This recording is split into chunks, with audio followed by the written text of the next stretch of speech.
curahkan kepada junjungan alam yakni Nabi Muhammad Shallallahu Alaihi Wasallam. Alhamdulillah Bapak serta Ibu guru hebat, hari ini kita bisa berkumpul di ruangan ini dalam rangka diseminasi budaya positif.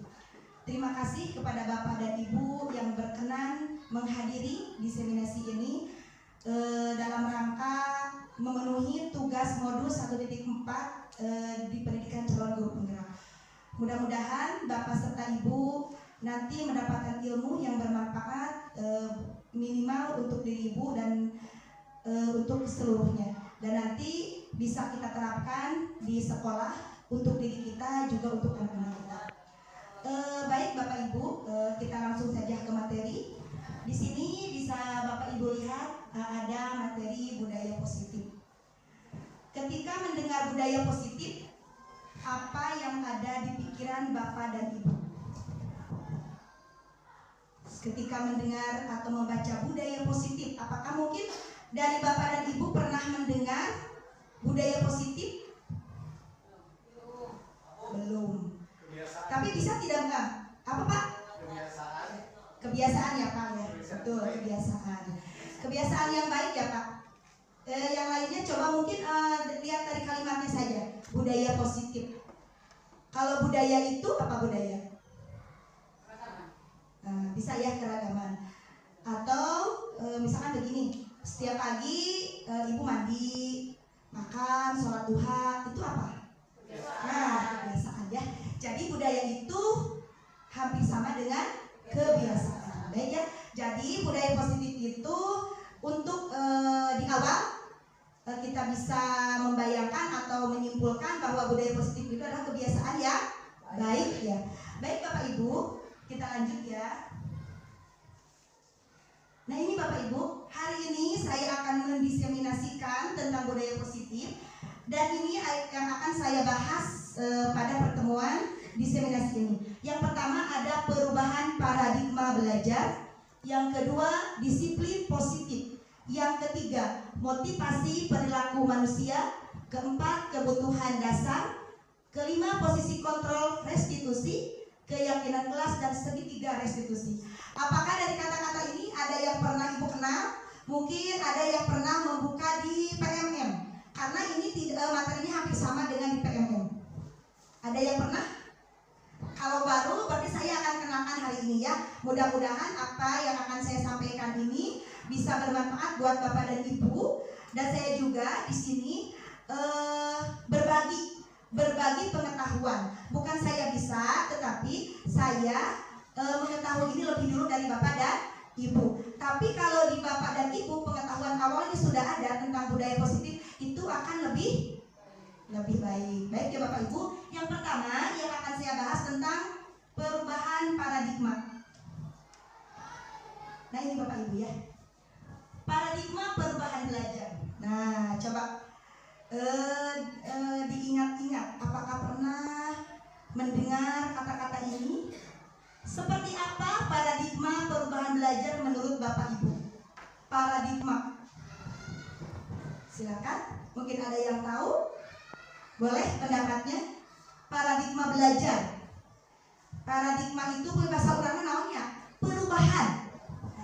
perubahan belajar dari yang dulu dengan yang sekarang. Silahkan, ada yang punya pendapat? Yang dulu bagaimana, yang sekarang bagaimana menurut Bapak Ibu? Yang baik, boleh.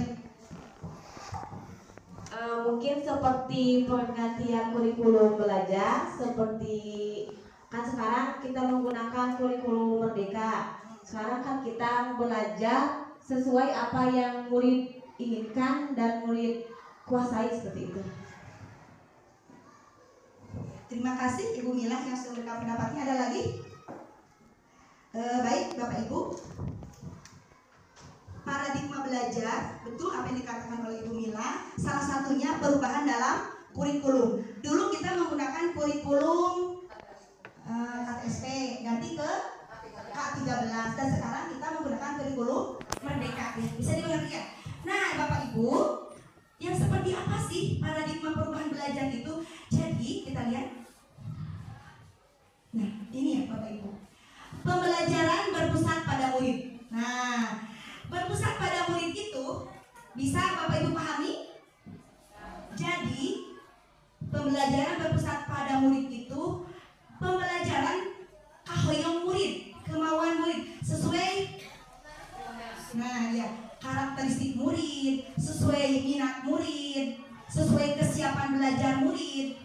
Karena murid itu pada dasarnya memiliki kemampuan yang berbeda-beda, memiliki kelebihan yang berbeda-beda sesuai kodratnya. Karena di kurikulum merdeka itu belajar itu harus sesuai kodrat zaman dan sesuai kodrat alam. Nah, kodrat zaman itu seperti apa? Kodrat zaman itu pembelajaran itu harus disesuaikan dengan zamannya.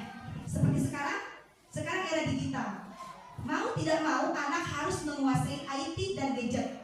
Hanya guru dan orang tua harus melakukan pengawasan. Jangan sampai mereka menggunakan gadget itu untuk hal-hal yang negatif. Jadi pengawasannya harus ketat, ada waktunya.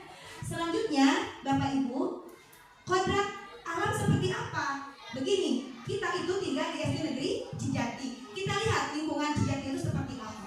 Ketika belajar, anak-anak itu harus disesuaikan dengan lingkungan tempat tinggalnya, kemampuannya, budayanya. Kita tidak bisa menggunakan budaya di Jakarta, di Ahok, di Cijati, tidak. Karena kita harus melihat, kita harus lihat anak-anak. Ini anak beras tinggalnya di mana?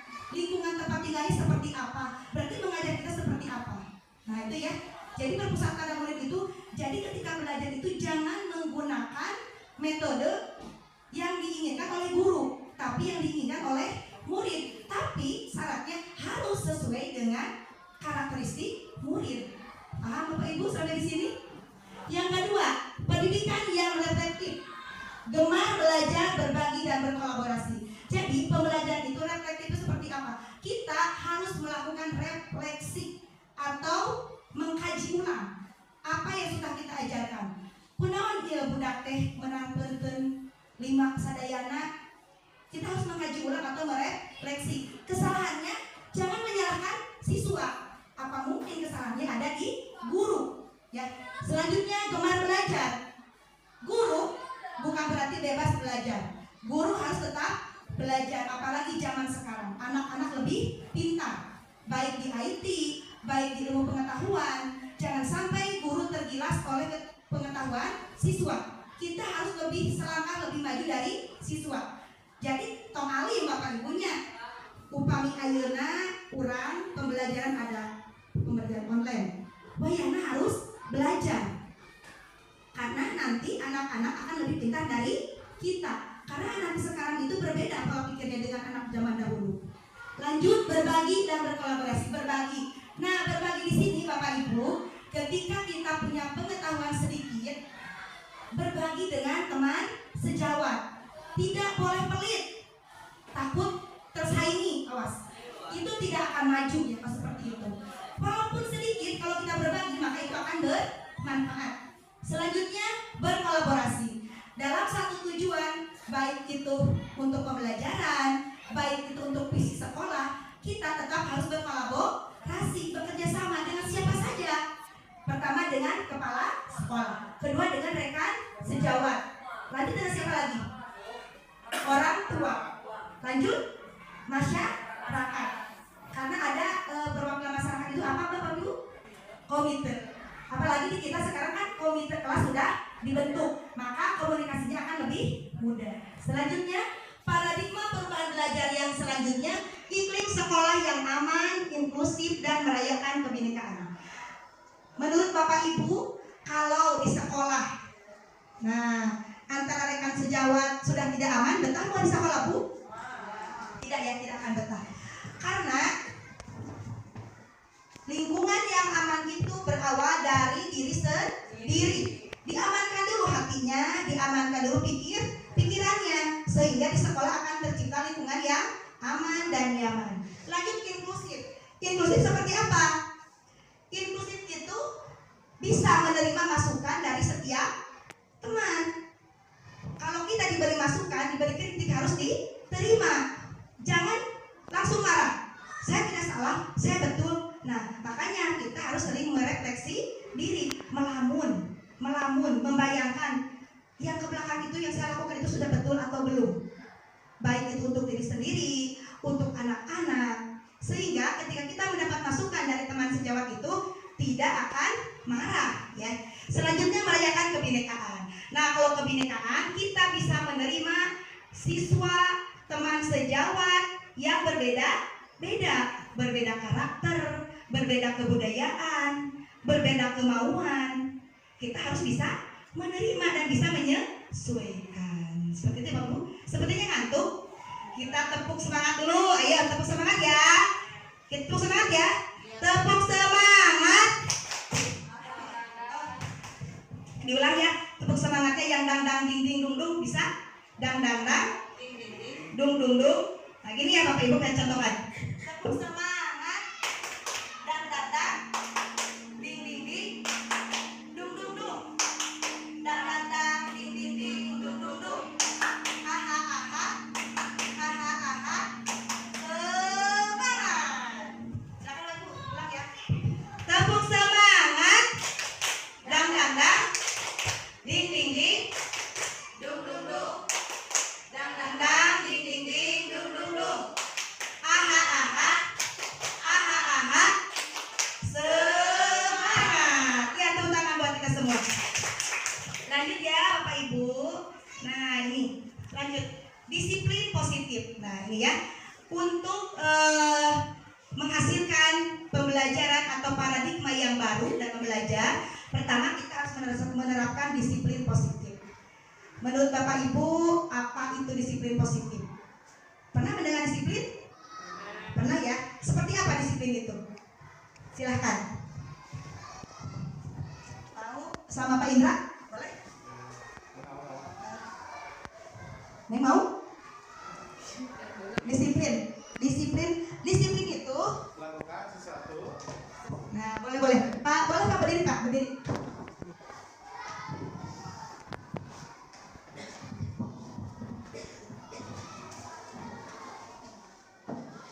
Disiplin itu melakukan sesuatu sesuai dengan aturan.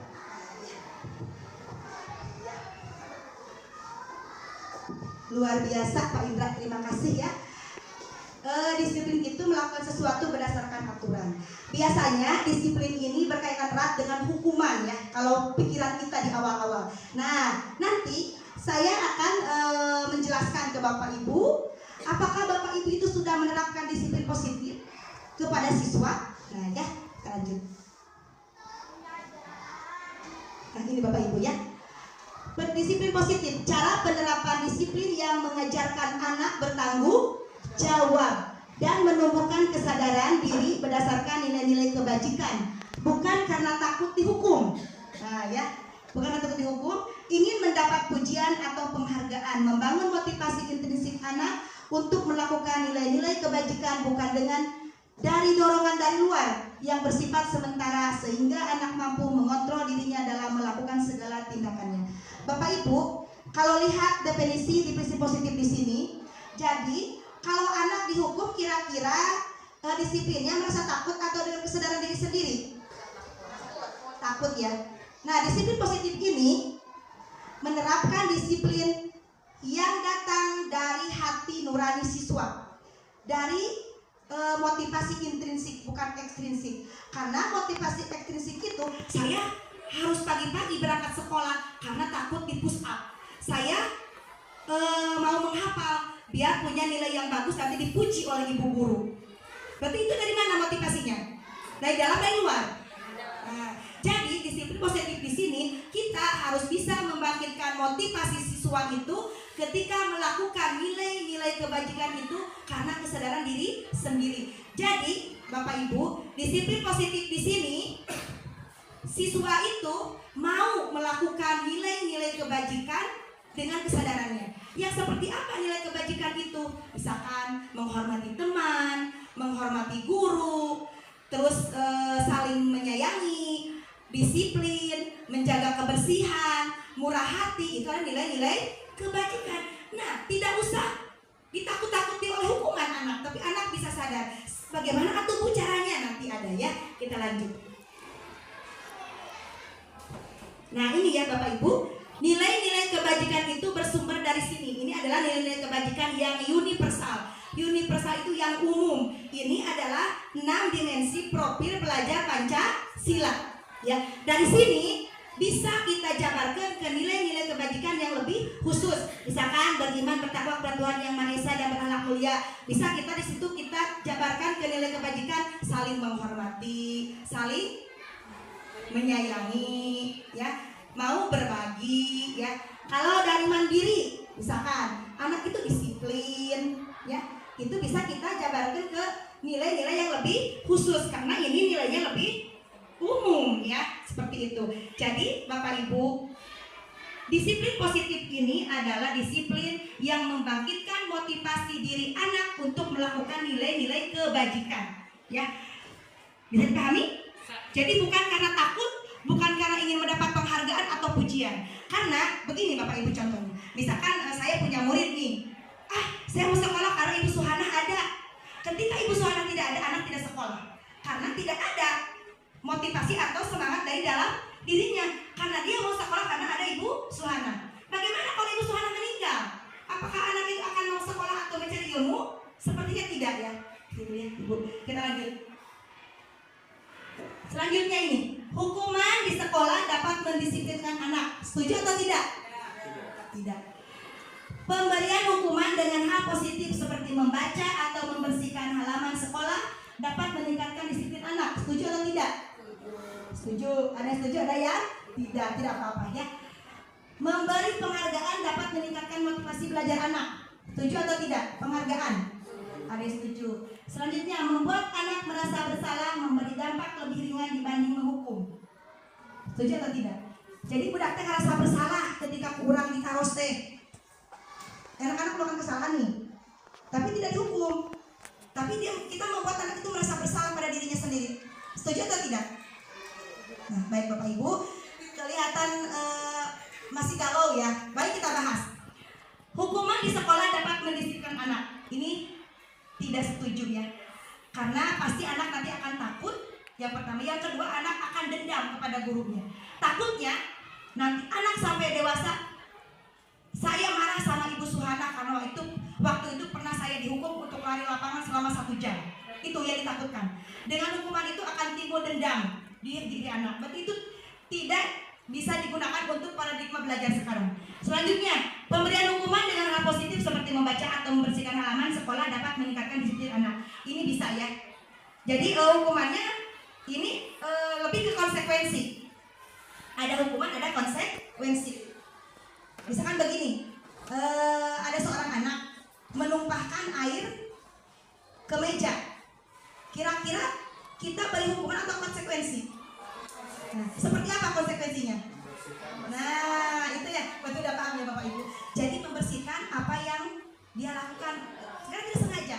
Kalau dihukum, push up. Nah, itu hukuman. Kalau, silakan bersihkan seperti semula. Nah, itu berarti konsekuensi. Itu boleh. Ini disiplin positif itu boleh konsekuensi. Selanjutnya, memberi penghargaan dapat meningkatkan motivasi belajar anak. Bisa iya, bisa tidak. Karena penghargaan yang secara terus-menerus itu sama dengan hukuman. Seperti di rumah, anak teh dapat juara 1 kasih uang 50.000, dapat juara 1 dapat 100.000. Jadi nanti anak teh ketika mau juara itu karena mengharapkan hadiah, ya itu tidak baik, ya, jangan dilakukan. Tapi bukan berarti kita tidak boleh memuji siswa, boleh memberi apresiasi. Tapi lebih ke proses. Misalkan begini, ketika kamu kemarin membersihkan lingkungan, rasa tanggung jawab kamu tinggi sekali, ya nak. Nah, seperti itu boleh. Tetapi kita tidak boleh memuji satu orang saja, harus bergiliran. Semua anak harus kita beri penghargaan. Tapi dengan seperti itu, dengan kata-kata yang bijak dan dengan nilai kebajikan. Ya, seperti itu. Lanjut, membuat anak merasa bersalah memberi dampak lebih ringan. Nah, ini lebih berbahaya Bapak Ibu, ya. Seperti begini. Kamu tidak sayang ya sama ibu. Kamu melakukan kesalahan. Nah, itu akan ada rasa bersalah dalam hati anak, dan itu akan membuat anak tidak menghargai diri sendiri. Karena ternyata saya tidak mampu, saya sudah melakukan kesalahan. Terus itu yang ada di pikirannya. Ya, nanti kita akan bahas lebih lanjut. Ada selanjutnya ini. Nah, seperti tadi ya Bapak Ibu, tadi itu ada jenis penghargaan, ada hukuman. Nah, Bapak Ibu, di sini ada motivasi perilaku manusia. Ketika manusia melakukan sesuatu itu ada motivasinya. Beginilah contoh nih, ketika Bu Entri mau ke sekolah, apa motivasinya? Nah, kangen sama anak-anak. Bu Linda mau ikutan polibar, apa motivasinya? Nah, biar menang, ya. Pak Indra, nah misalkan ikutan sepak bola, apa motivasinya? Ingin menang dan ingin lebih sehat badan. Nah itu ya, ingin menang dan ingin sehat badannya, itu motivasi kita ya, sama ya. Nah di sini ada beberapa motivasi yang bisa seseorang melakukan sesuatu. Ini pertama ada motivasi eksternal di sini untuk menghindari ketidaknyamanan hukuman. Ketika anak tidak mau dihukum, maka anak melakukan sesuatu sesuai aturan. Berarti ini masih ada motivasi ekstrinsik. Dan yang dihukum. Yang kedua, motivasi eksternal yang kedua, untuk mendapatkan imbalan dari yang lain. Seperti tadi, ketika seseorang akan melakukan sesuatu, saya mau pergi ke sini, saya mau belajar dengan baik karena ingin mendapat sesuatu. Berarti ini motivasinya ingin mendapat penghargaan. Selanjutnya, untuk menghargai diri sendiri. Kalau ini adalah motivasi yang datang dari diri sendiri. Saya akan menjadi orang yang seperti apa bila saya melakukannya. Misalkan anak teh mau melakukan kesalahan, berpikir 2 kali, kalau saya melakukan ini, apa yang akan terjadi pada diri saya? Berarti itu motivasinya sudah ada dari diri sendiri. Oh, berarti saya tidak boleh melakukan kesalahan dan saya harus melakukan nilai-nilai kebajikan. Lanjut ya Bapak Ibu. Ini dihukum oleh penghargaan seperti tadi ya. Jadi anak itu ketika sering diberi penghargaan, maka anak akan ketergantungan. Ketika melakukan sesuatu itu, anak itu harus sesuai dengan penghargaan yang dia dapatkan. Ketika tidak ada penghargaan, anak itu tidak semangat.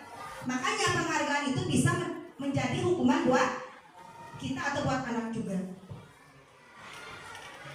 Nah ini ya Bapak Ibu, dihukum oleh penghargaan, efeknya akan seperti ini. Penghargaan merusak hubungan. Ketika tidak dihargai maka kita akan marah. Penghargaan menurunkan kualitas. Jadi anak itu tidak akan berkualitas karena melakukan sesuatu itu karena ya imbalan ya. Penghargaan mematikan kreativitas. Jadi anak tidak berkreatif, tidak punya kreativitas sendiri. Oh saya mau membuat ini karena saya disuruh Ibu Anu, Bapak Anu supaya mendapat hadiah. Tidak ada keinginan diri sendiri untuk melakukan hal yang baru. Selanjutnya penghargaan mengurangi motivasi intrinsik. Udah pasti ya, motivasinya sudah tidak ada karena motivasi atau semangatnya itu dikarenakan oleh penghargaan atau imbalan. Bisa dipahami Bapak Ibu? Masih semangat? Ada Bapak Ibu? Semangat? Lanjut ya. Ini, nah ini Bapak Ibu ya, bukan berarti kita tidak boleh memberikan penghargaan kepada anak, tapi ini yang harus kita harus kita pikirkan juga seperti ini. Ini adalah program kebajikan atau kita bisa mengapresiasi dengan syarat seperti ini. Beri pengakuan secara khusus, beri pengakuan secara pribadi, beri pengakuan kepada semua murid bergantian, beri pengakuan secara konsisten, dan lihat prosesnya. Ya, lanjut. Seperti apa? Nah ini, contohnya seperti ini kata-katanya. Misalkan nih Bapak Ibu teh melihat anak yang menolong murid baru, kita katakan apresiasinya seperti ini. Kemarin, misalkan Ibu perhatikan, rasa empatimu besar sekali pada saat menolong murid baru di sekolah.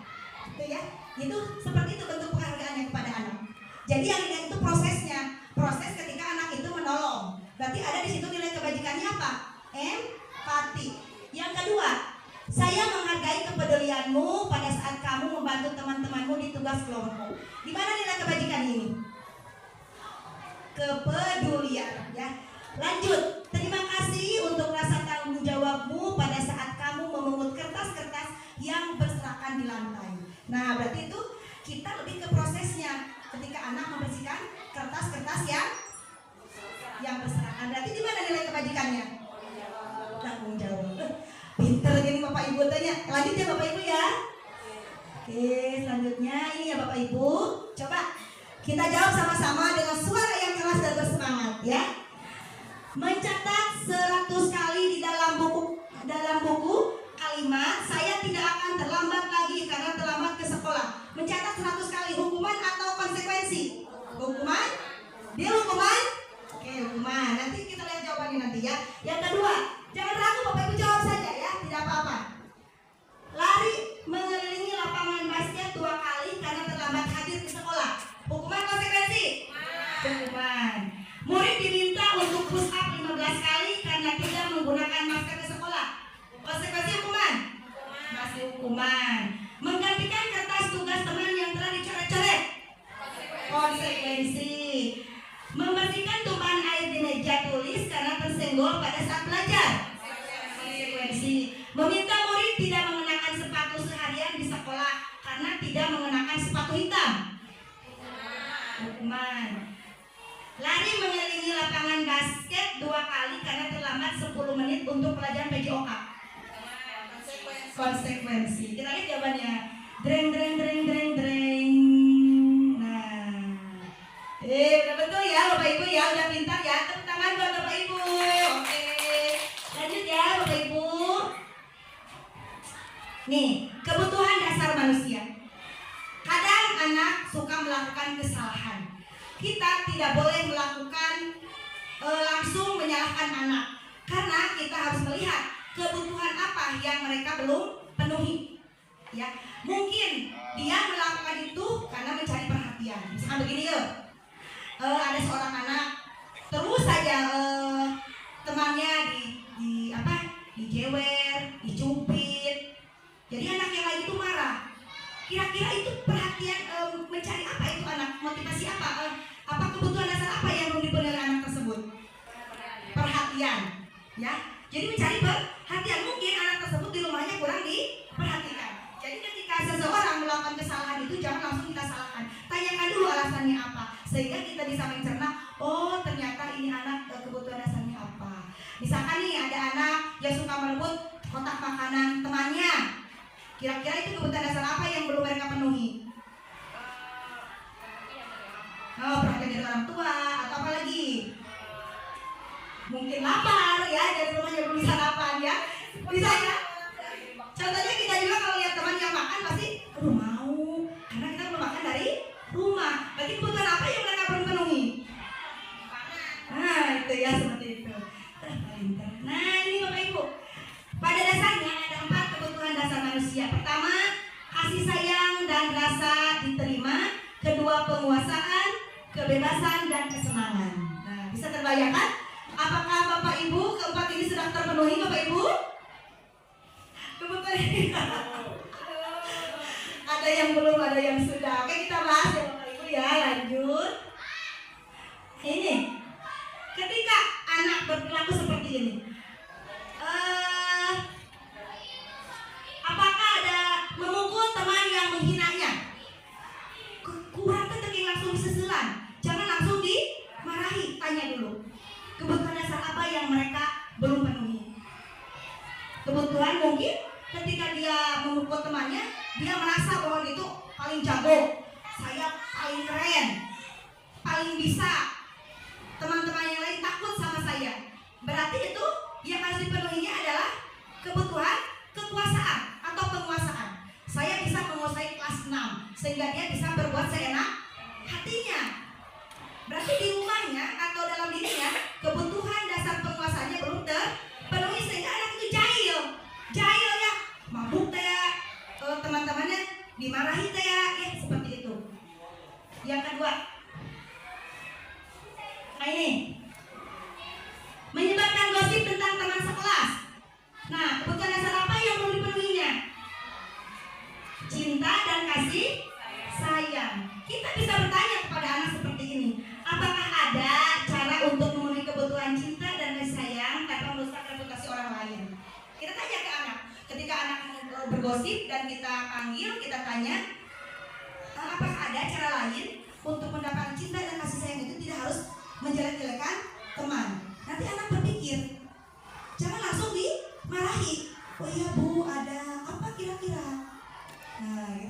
Bisa kan dia berbagi cerita dengan temannya atau berbicara ke gurunya, ya masih ada lagi. Berarti ini adalah kebutuhan dasar tentang cinta dan kasih sayang. Seperti itu. Lanjut ya. Nah ini mengganggu di kelas. Suka ada anak yang di kelas suka mengganggu Pak Ibu? Ada ya. Tiap hari itu mengganggu terus. Nah kita pikirkan kebutuhan dasar apa yang belum dipenuhi oleh anak tersebut. Ternyata apa? Bisa saja dengan kebebasan. Misalkan belajar di kelas, anak tegandeng, ribut. Apa mungkin anak itu tidak menyukai metode yang kita lakukan untuk anak? Apakah harus menggantinya? Jadi anak itu, saya tidak suka pelajari, saya tidak suka dengan metode ini. Saya ingin mencari kebebasan dengan cara berisik atau ke temannya pegang, diajak ngobrol, ya, atau ogah-ogahan atau sampai tidur. Pernah ada anak yang tidur di kelas? Termasuk saya itu pernah ya Bapak Ibu. Malah tiap hari anak itu tidur terus. Sehingga saya berpikir, apa mungkin metode atau cara pembelajaran saya itu tidak menyenangkan buat anak-anak ya. Tapi kita jangan langsung menyalahkan anak ya. Selanjutnya ini lanjut menjatuhkan teman saat sedang berjalan di lorong sekolah. Kebutuhan apa kira-kira yang ingin dipenuhi? Kesenangan. Kenapa? Rasa gue nilai babaturan kamu gue bisa gak seri. Dia tersenyum ketika teman-temannya jatuh. Berarti itu dia apa? Kebutuhan kesenangannya belum terpenuhi sehingga dia di sekolah itu jahil ke teman-temannya. Tapi kita tanya ketika dia panggil ke kelas atau ke kantor, harus kita tanya, adakah cara yang lain supaya kamu merasa senang? Jangan menjatuhkan teman. Seperti itu ya. Itu adalah guru yang bijaksana. Lanjut ya Bapak Ibu. Ini posisi kontrol restitusi. Awas ya Bapak Ibu, jangan sampai salah menyebut. Jadi Bapak Ibu, guru itu harus bisa mengontrol murid. Di sini ada beberapa posisi yang harus kita lakukan. Nah, di sini Bapak Ibu. Yang pertama, kita sebagai penghukum. Guru ketika anak melakukan kesalahan, kamu kesini. Apa yang kamu lakukan? Push up kamu. Berarti itu guru sebagai apa? Penghukum. Ya. Yang kedua, pembuat merasa bersalah. Dengan kata-kata seperti ini. Seharusnya kamu sudah tahu ibu lelah sekali mengatakannya, ibu stres. Nah, jadi itu seharusnya kamu sudah tahu bahwa ibu itu sekarang sedang lelah di kelasnya. Ibu stres. Nanti itu akan timbul rasa bersalah di anak. Oh, saya sudah melakukan kesalahan sehingga ibu jadi stres, jadi lelah. Ya, seperti itu. Itu posisi kontrol guru yang kedua. Yang ketiga, sebagai teman. Jadi sebagai teman itu misalkan kita mengeluarkan kata-kata seperti ini. Ayolah lakukan demi ibu, masa kamu tidak mau? Ingat, ibu pernah bantu apa yang tidak pernah ibu bantu pekerjaan kamu. Misalkan begini, ada anak nih tidak bisa mengerjakan PR. Ayolah kerjakan. Biasa kan ibu bantu. Kapan ibu tidak membantu kamu? Nah itu posisi kita sebagai teman. Jadi akrab dengan anak. Posisi kontrolnya. Nanti ibu bisa pilih ya di antara yang ini yang mana yang lebih bagus. Pemantau. Kalau pemantau itu ketika anak melakukan kesalahan, kamu tahu tidak konsekuensinya. Kalau kamu bolos sekolah, itu adalah guru posisinya sebagai pemantau. Nah yang terakhir sebagai manajer. Di manajer ini pertama guru bertanya, apakah kamu yakin dengan apa yang kamu lakukan? Apakah kamu merasa bahwa perlakuan ini tidak merugikan diri kamu sendiri? Terus ditanya lagi ke anak. Kata anak misalkan, iya bu, ini merugikan saya. Selanjutnya, apakah kamu akan memperbaikinya? Iya bu, dengan cara apa memperbaikinya? Misalkan saya akan mengganti poin yang tadi saya ambil atau saya patahkan. Itu adalah posisi guru sebagai manajer. Menurut Bapak Ibu, kira-kira mana yang paling ideal sebagai guru ketika menyelesaikan masalah? Di antara yang kelima ini, penghukum, pembuat dasar bersalah, teman, pemantau atau manajer? Sebagai teman. Oke, kita lihat ya. Ada yang memilih sebagai manajer? Iya ada ya, sebagai manajer ya. Kita buka untuk paradigma sekarang.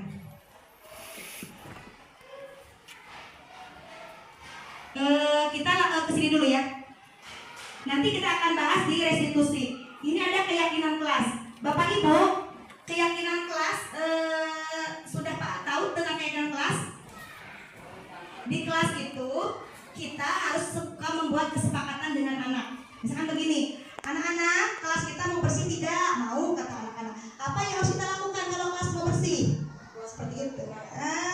Harus membuat jadwal piket atau piket tepat waktu. Anak-anak, supaya nyaman di kelas, apa yang harus kita lakukan? Harus saling menghormati. Bagaimana cara menghormati itu? Tidak boleh mengejek, harus saling menghargai dengan menggunakan bahasa yang baik. Nah, ketika anak sudah mengajukan itu dan kita sepakati, maka itu bisa kita jadikan sebagai keyakinan kelas. Karena keyakinan kelas ini berawal dari nilai-nilai kebajikan. Ya, misalkan gini, di kelas itu kita ingin memunculkan nilai kebajikan disiplin. Berarti misalkan anak-anak, bagaimana caranya supaya kita bisa disiplin? Langsung anak mengajukan, Ibu harus datang tepat waktu, Bu. Jam berapa anak-anak? Jam 7.30. Jadi anak yang mengajukan. Atau begini, anak-anak boleh gak bawa tipek? Boleh, Bu. Kalau ada yang mencoret-coret meja, tipeknya bagaimana? Diambil, Bu. Nah, itu anak yang mengajukan konsekuensi. Oke, anak-anak sepakat ya, kita bikin ini keyakinan kelas. Kalau ada yang melanggar, berarti hukumannya seperti ini. Itu bukan hukuman, tapi konsekuensi. Datangnya dari mana? Dari kita atau dari anak? Nah, itu akan aman. Anak akan menyadari kesalahannya dan akan bertanggung jawab. Contohnya kemarin saya di kelas 6 Bapak Ibu ya, karena mereka sepakat boleh buat tipek, boleh. Kalau ada 2-3 orang yang mencoret-coret bangku atau mukanya oleh tipek, maka tipek semuanya langsung dikumpulkan. Ternyata ada 5 orang anak yang mencoret bangku, baju dan mukanya oleh tipek. Sehingga anak langsung bicara begini, Bu, kumpulkan tipeknya. Kenapa dikumpulkan? Katanya. Kan itu keyakinan kelasnya ada. Kalau ada yang mencoret, berarti semua tipek di kelas ini diambil. Jadi enak, kita tidak usah marah. Kumpulkan tipek, kamu jawab enggak, tapi anak langsung bertanggung jawab sendiri. Itu adalah kelebihan dari keyakinan kelas. Bukan peraturan, tapi keyakinan.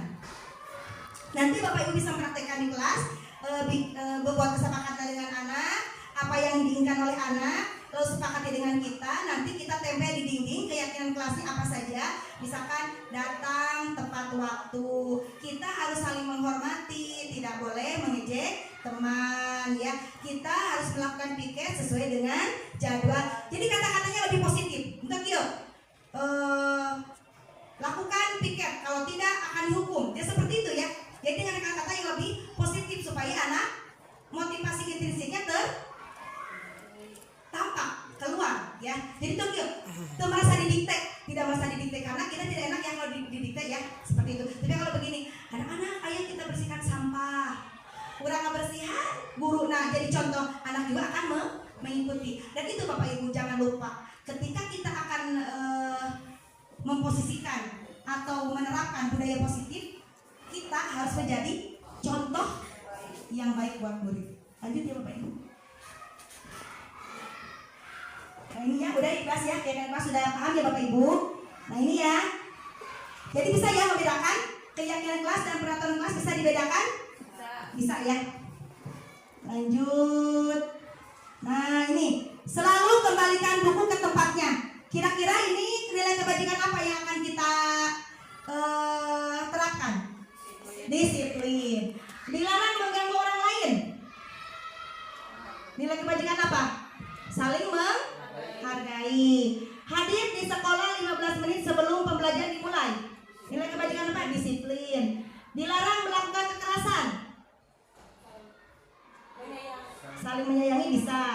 Juga keselamatan bisa. Saling menghormati bisa ya. Dilarang menggunakan narkoba. Untuk apa?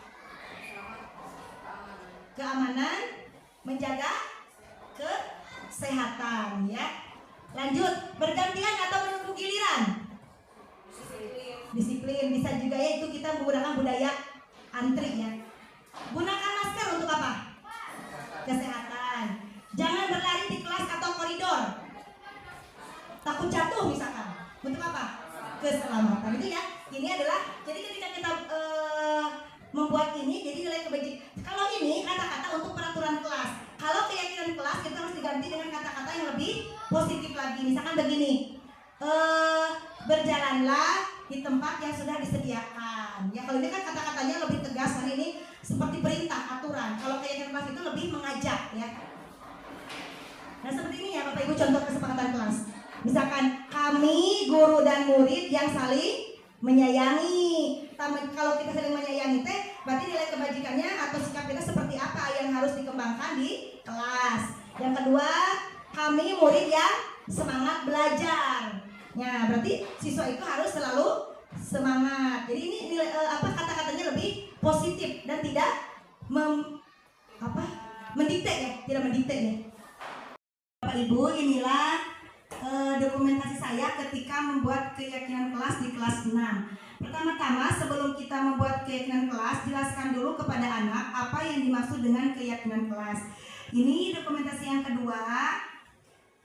Nah, ini anak-anak menempelkan keyakinan kelas yang mereka inginkan di papan tulis dengan menggunakan kertas sticky note. Selanjutnya dokumentasi yang ketiga. Nah, ini anak perempuan yang menempel, kalau tadi anak laki-laki. Ini semua anak menempelkan keyakinan kelas yang mereka inginkan untuk kenyamanan kelas. Selanjutnya, nah ini saya sebagai guru membaca semua sticky note yang dituliskan oleh anak-anak dan mengerucutkan atau mengelompokkan jikalau ada kata-kata atau keinginan anak yang sama, sehingga tidak semua dimuat di keyakinan kelas. Karena di keyakinan kelas itu tidak boleh lebih dari 7 atau 8 poin. Sehingga dari 53 anak di kelas saya ini saya kerucutkan menjadi 8 poin saja.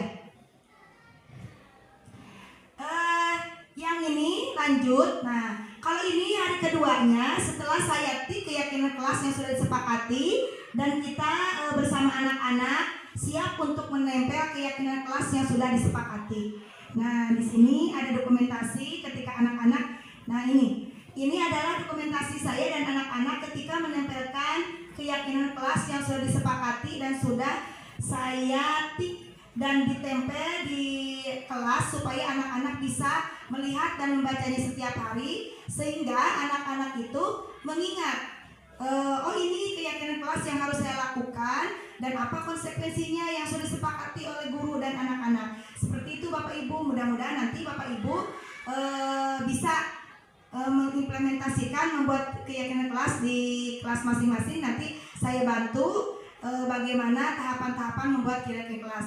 Mudah-mudahan Bapak Ibu paham tentang keyakinan kelas ini. Baiklah Bapak Ibu, kita lanjutkan dengan materi yang selanjutnya. Nah ini Bapak Ibu, inilah segitiga restitusi yang akan menjadi pegangan kita untuk menjalankan disiplin positif. Pernah dengar kamu segitiga restitusi? Belum ya, yang kuliah juga belum ke sini ya? Belum ya? Nah, hari ini terang ya Bapak Ibu segitiganya. Segitiga apa ini Bapak Ibu? Sama kaki? Sama sisi ya. Kenapa sama sisi? Nah gitu Bapak Ibu. Jadi segitiga restitusi itu ketika kita menyelesaikan masalah siswa itu harus seimbang. Dari segitiga restitusi ini ada 3 tahapan. Yang pertama, menstabilkan identitas. Yang kedua, validasi tindakan salah. Dan yang ketiga, menanyakan keyakinan. Pertama nih, kita punya kasus contoh. Anak ada yang merokok. Kita tanya, dong langsung yuk, mana yang ngerokoknya? Kamu merokok, kenapa? Itu tidak boleh, merusak kesehatan. Nah kalau itu kita posisinya sebagai apa kontrolnya tadi? Penghukum, bisa juga sebagai pembuat rasa bersalah. Tetapi kalau kita menggunakan penyelesaian masalah ini dengan posisi kontrol apa tadi Bu Rida? Manajer, kita tidak langsung menyalahkan, datangkan. Kita stabilkan identitas. Kumaha menstabilkan identitas teh. Jadi siswa itu ditanya, apakah benar kamu kemarin memposting sedang merokok? Jadi kita harus menggiring siswa itu jujur. Kalau kita langsung marahi jujur mau anak-anak, mau. Tapi mereka merasa takut. Kita tanya, apa alasannya? Ya, ke anak itu tanya. Nah, ini tahapannya ya. Berbuat salah itu hal manusiawi. Langsung kita tanya, benar apa yang kamu lakukan? Kadang-kadang ada yang mengaku, ada yang tidak. Ketika dia menjawab, iya Bu, tidak apa-apa. Manusia itu tempat kesalahan. Manusiawi kamu melakukan kesalahan. Itu kata-kata menstabilkan identitas agar siswa itu tidak merasa bersalah, bukan bersalah, tidak merasa takut, tapi merasa bahwa apa yang dia lakukan itu emang salah dari dalam lubuk hatinya. Bukan karena begini, kamu jangan begitu, kamu jangan begini, karena takut kepada kita. Ketika kita tidak ada atau dia di rumah, apakah dia akan melakukan itu lagi? Mungkin bisa ya, dia tidak jerak. Tapi ketika kita tanya, nah, tidak apa-apa kamu memposting merokok di medsos, tetapi menurut kamu itu benar atau salah? Nah, itu kita masuk ke validasi tindakan salah. Jadi bukan kita yang menjudge dia itu salah, tapi dia sendiri yang mengaku. Nah, merokok diposting di medsos itu baik tidak? Tidak Bu. Dia kan yang jawab, tapi kita hanya menggiring supaya dia merasa bahwa yang apa yang dia lakukan itu tidak baik atau salah. Nah, di sini ada Bapak Ibu kata-katanya ya. Nanti materinya saya share ya buat Bapak Ibu. Nah, kamu bisa saja akan melakukan hal yang lebih buruk tapi kamu tidak melakukannya. Kamu pasti punya alasan mengapa melakukannya, ya. Seperti itu. Terus selanjutnya, apakah itu akan merusak dirimu sendiri dengan melakukan itu? Apakah kamu akan rugi dengan melakukan itu? Pasti anak berpikir, oh iya Bu. Ya. Jadi anak ditenangkan dulu, setelah itu kita tanya kepada anak tersebut, betul, salah, baik atau tidak yang dia lakukan. Ya, paham Bapak Ibu? Kira-kira ke belakang kita seperti itu tidak? Termasuk saya sendiri, Bapak Ibu tidak seperti itu. Kamu datang terlambat, push up 5 kali. So gitu lagi sama Bapak Ibunya. Atau dia, anak teh tidur. Sok hukum, yang hukum mana? Tanya ke anak-anak, ke teman-temannya lain. Hukum, nyanyi Bu, nyanyi. Tapi kadang-kadang itu anak bisa kan dia malu ya. Kalau malu bisa saja dia marah sama teman-temannya atau sama kita juga. Berarti itu tidak baik ya Bapak Ibu. Atau ketika ada anak yang budak geus capek, gelutnya sudah bertengkar, panggil ke orang langsung dimarahi. Kira-kira anak kumaha di depan kita mau ngomong tidak? Tidak, paling apa? Nangis ya. Tidak bisa ditanya. Jadi ditenangkan dulu. Benar Bapak Ibu, ketika saya mempelajari budaya positif ini, saya merasa menjadi guru yang sangat buruk. Selama ini apa yang saya lakukan ke anak-anak itu sangat salah sekali. Karena saya berpikir bahwa disiplin itu anak harus taat aturan. Pasti anak akan sukses. Padahal itu tidak menjamin. Tapi Bapak Ibu jangan salah konsepsi ya. Bukan berarti seseorang yang melakukan kesalahan itu tidak dihukum. Kalau sudah bentuknya kekerasan, itu emang harus dihukum. Itu kalau kita hanya kenakalan anak di SD itu masih kita bisa gunakan dengan posisi kita guru itu di posisi manajer dan menggunakan segitiga restitusi. Tadi ya, yang selanjutnya. Nah, karena kita sudah membuat keyakinan kelas, kita tanya anak tadi kan pertama apa alasannya kamu melakukan ini? Manusiawi kamu melakukan kesalahan. Karena walaupun kalau ibu di posisi kamu, ibu juga akan melakukan itu. Ya, atau ibu juga dulu pernah melakukan itu, padahal di saat kita tidak pernah, hanya supaya anak tidak disalahkan, sehingga anak mau bicara dan mengakui kesalahan. Lanjut, apa yang kamu lakukan itu salah atau tidak? Iya Bu, saya salah. Apakah kelakuan kamu ini sesuai dengan keyakinan kelas yang sudah kita buat, yang kita sepakati? Oh tidak Bu, dalam kebajikan apa? Tidak saling menghormati Bu, tidak menghargai diri sendiri Bu. Jadi anak langsung menjawab, karena dia yang membuat kesepakatan kelas. Ketika dia melanggar, langsung dia mengakui apa yang dia langgar. Dia tahu konsekuensinya. Selanjutnya kita tanya ke anak, apa yang akan kamu lakukan untuk memperbaikinya? Entah kurang, kamu harus begini, tidak. Tapi anak yang berpikir, oh iya Bu, saya tidak akan melakukan itu lagi. Saya tidak akan memposting lagi hal-hal yang tidak baik di medsos. Paham Bu sampai sini? Kira-kira lalu kurang dan masalah ditaruh ke kepala sekolah, model itu amak muan. Muan apanya? Muan pasti kita akan keluar sama anak-anak kita, ya.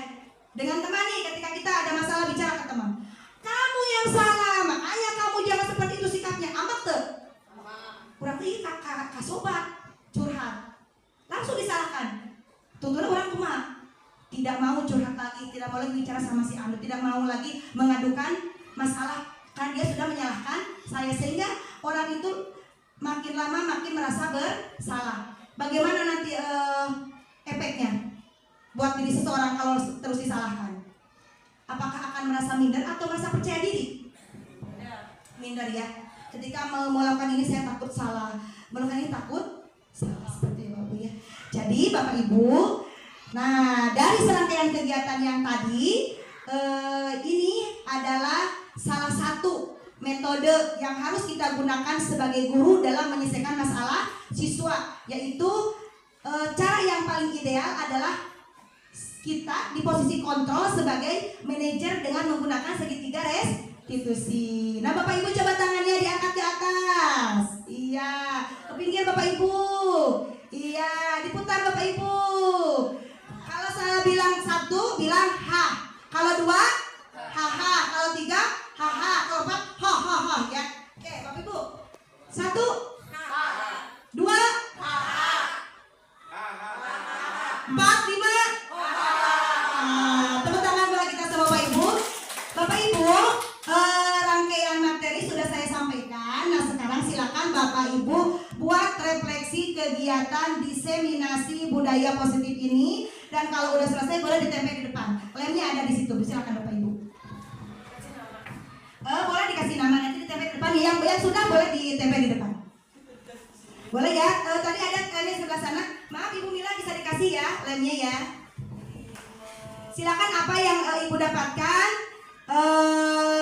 yang Ibu pahami, silakan ditulis, disimpan di depan buat dokumentasi kita ya. Nanti kalau yang butuh materi saya akan share ya buat Bapak Ibu. Mudah-mudahan materinya nanti bermanfaat. Silakan Bapak Ibu.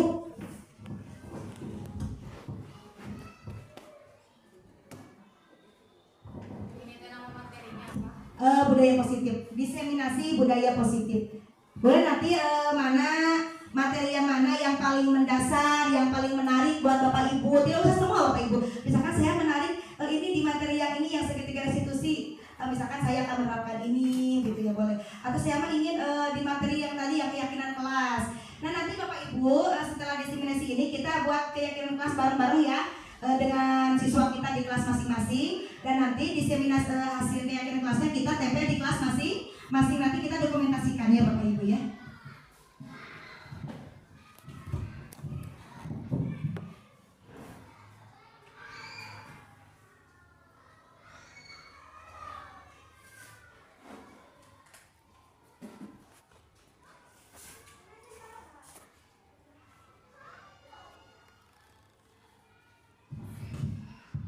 Semangat ya Bapak Ibu.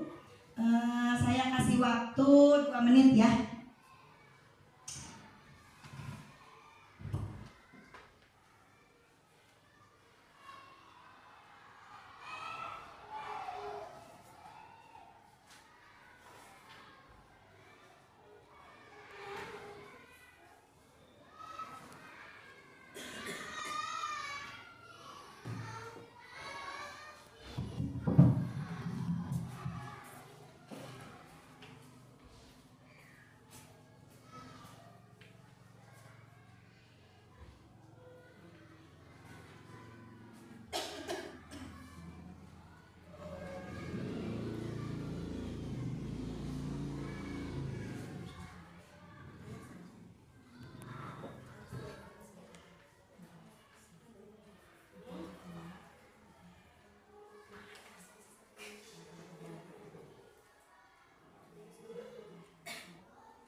Habis silakan ditempel di papan tulis di pinggir Infokus ya. Apa yang Bapak Ibu dapatkan hari ini di situ, atau hal yang menarik, atau saya ingin seperti ini, atau Bapak Ibu curhat di situ juga boleh ya. Oke, Ibu Ruda selesai ya. Terima kasih Ibu Rida yang sudah memberikan refleksinya ya. Ini lanjut, yang lain boleh ditempel di depan. Silakan Pak Indra, boleh ditempel. Belum, sedikit lagi. Oh, sedikit lagi. Sepertinya bagaimana Bapak Ibu sedikit paham tentang budaya positif? Iya, mudah-mudahan ya. Tidak paham, jadi nanti kita bisa bertukar ilmu pengetahuan lagi. Dan doakan saja semoga saya selalu sehat dan bisa selalu berbagi praktik baik dengan Bapak Ibu guru hebat SDN Cijati. Mudah-mudahan nanti kegiatan yang akan datang bisa lebih optimal lagi. Oke, Ibu Yeti, Ibu Haja Yeti udah selesai. Lemnya ya di situ. Oleh. Oke, Ibu Haja Yeti. Nah, udah paham ya Bu ya? Oke, terima kasih Ibu. Iya. Terima kasih Ibu Haja Yeti yang sudah memberikan refleksi kegiatan hari ini. Iya, terima kasih. Selanjutnya.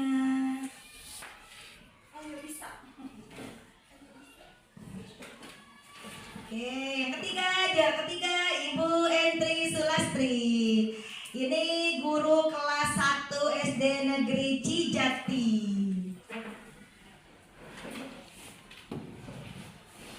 Boleh Ibu Mila, Ibu Restu, silakan ditempel. Oke, waktunya sudah habis ya. Lemnya jangan lupa. Nah, iya. Ini Ibu Entri juara 3, disusul oleh Pak Indra di juara 4 ya. Lanjut Ibu Mila. Tidak apa-apa, jadi kasih hadiah.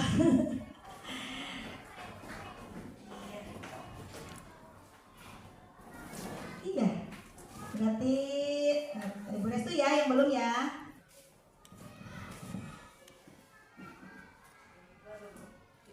Deg-degan katanya Bu Restu. Tenang saja Bu Restu.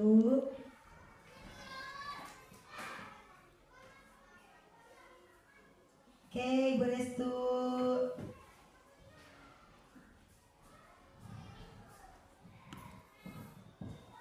Bentar ya Bapak Ibu, kita tunggu Ibu Restu ya. Mungkin ada pertanyaan Bapak Ibu mengenai budaya positif sambil menunggu Ibu Restu merefleksi kegiatan hari ini? Ada, boleh. Silakan. Di sini aja ke depan, Bu. Silakan. Boleh menghadap ke sana. Pertanyaannya siapa? Boleh pertanyaannya ke saya, tapi boleh di sini.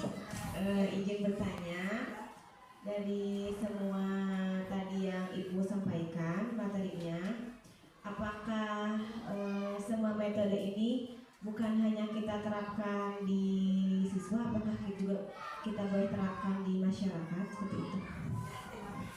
Iya, terima kasih Ibu Mila yang sudah memberikan pertanyaannya. Pertanyaan dari Ibu Mila, apakah pembiasaan budaya positif ini bisa kita gunakan tidak hanya untuk siswa, tetapi apakah bisa kita terapkan untuk di masyarakat? Boleh sekali, boleh banget Ibu Mila ya. Karena pembiasaan budaya positif ini di rumah juga harus diterapkan. Karena nanti pembudayaan positif ini setelah saya diseminasi ke Bapak dan Ibu guru di sini, nanti Bapak Ibu guru bisa mendiseminasikannya kepada orang tua siswa agar siswa di rumah juga melakukan pembudayaan positif ya.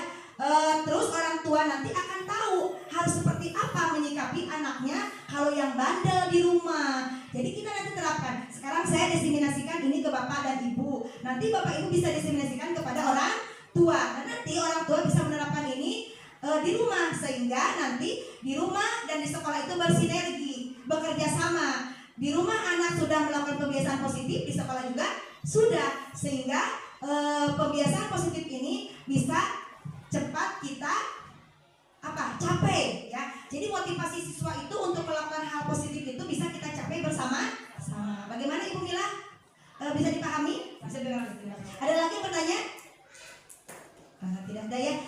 Baiklah Bapak Ibu, rangkaian kegiatan diseminasi ini dari awal sampai akhir sudah selesai. Mudah-mudahan apa yang saya sampaikan bisa bermanfaat buat Bapak dan Ibu dan juga menjadi pengetahuan dan bisa dapat Bapak Ibu terapkan di sekolah maupun di rumah. Dan saya berharap setelah ini Bapak Ibu nanti membuat keyakinan kelas di sekolah, dan Bapak Ibu juga komunikasikan dengan orang tua sehingga budaya positif ini bisa kita lakukan di rumah dan di sekolah. Dan kita berdoa mudah-mudahan anak-anak kita bisa menjadi anak-anak yang memiliki motivasi intrinsik untuk melakukan nilai-nilai kebajikan. Dan kita sebagai guru mudah-mudahan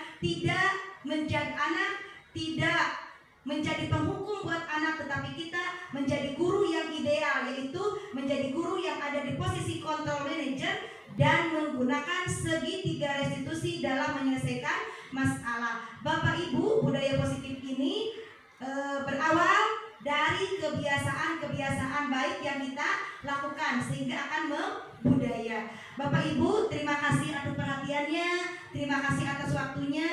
Saya mohon maaf bila ada kesalahan, kalaupun ada kelebihan itu semata-mata anugerah dari Allah Subhanahu wa taala. Terima kasih yang sebanyak-banyaknya untuk Bapak Guru Hebat SD Negeri Cijati. Salam dan bahagia untuk Bapak Guru Hebat. Wassalamualaikum warahmatullahi wabarakatuh.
potensi, tingkatkan prestasi, lahirkan profil pelajar Pancasila. Belajar, bergerak, berbagi untuk negeri, kita menjalin kolaborasi. Belajar, bergerak, berbagi untuk negeri, demi bakti pada Ibu Pertiwi.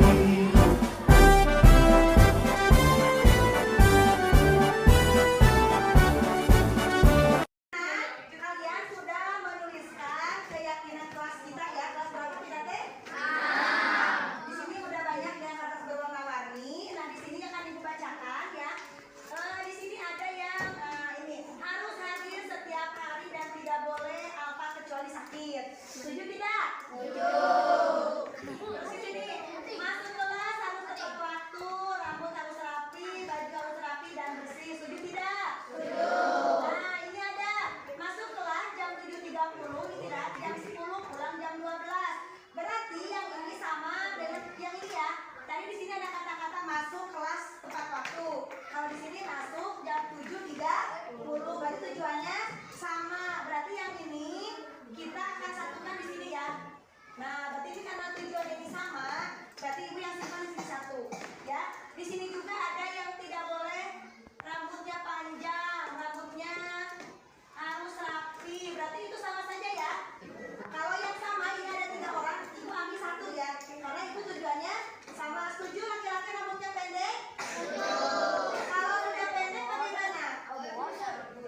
Harus dipotong rambutnya ya. Oleh siapa dimotongnya? Oleh ibu atau ke salon? Ibu tulis ya, ini kesepakatan ya.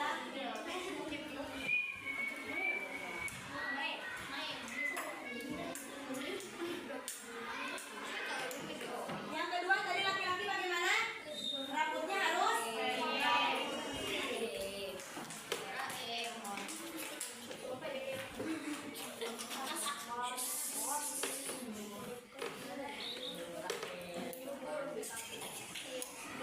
tadi yang ketiga ada apa? Berpakaiannya bagaimana tadi? Juga harus sesuai harinya ya. Berpakaian rapi ya.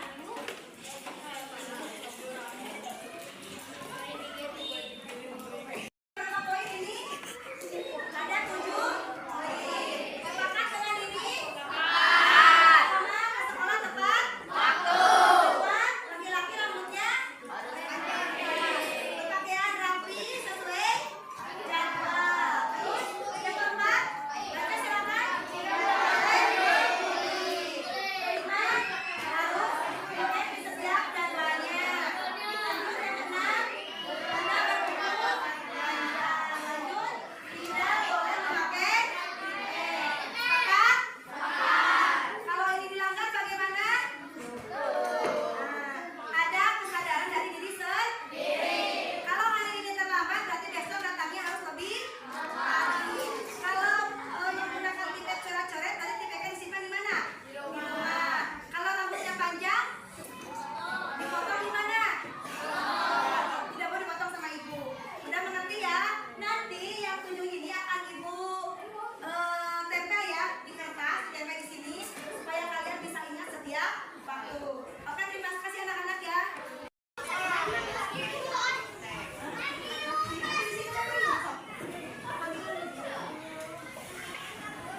Pemilihan dulu ya.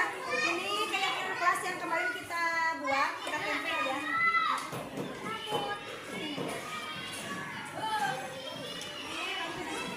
Ini aja di atas sini.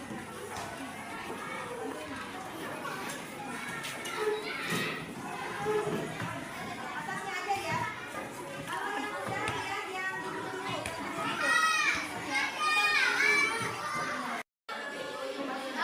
Kuatkan tekad, kuatkan hati, negeri ini memanggilmu kawan. Belajar, bergerak, berbagi untuk negeri, guru penggerak majukan pendidikan. Guru penggerak menghamba pada murid, kreatif rancang pembelajaran.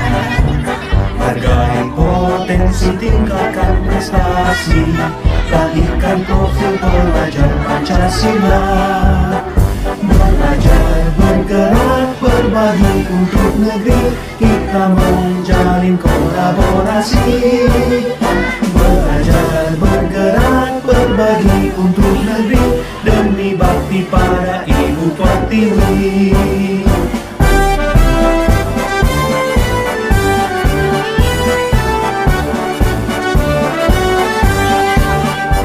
Bulatkan tekad, kuatkan hati, negeri ini memanggilmu kawan. Belajar, bergerak, berbagi untuk negeri, guru penggerak majukan pendidikan. Guru penggerak menghamba pada murid, kreatif rancang pembelajaran. Hargai potensi, tingkatkan prestasi, lahirkan profil pelajar Pancasila. Belajar, bergerak, berbagi untuk negeri, kita menjalin kolaborasi. Belajar, bergerak, berbagi untuk negeri, demi bakti pada Ibu Pertiwi. Belajar, bergerak, berbagi untuk negeri, kita menjalin kolaborasi.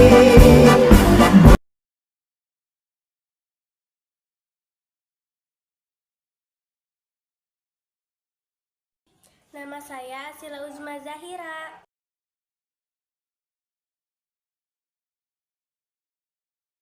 Perasaan saya sangat senang.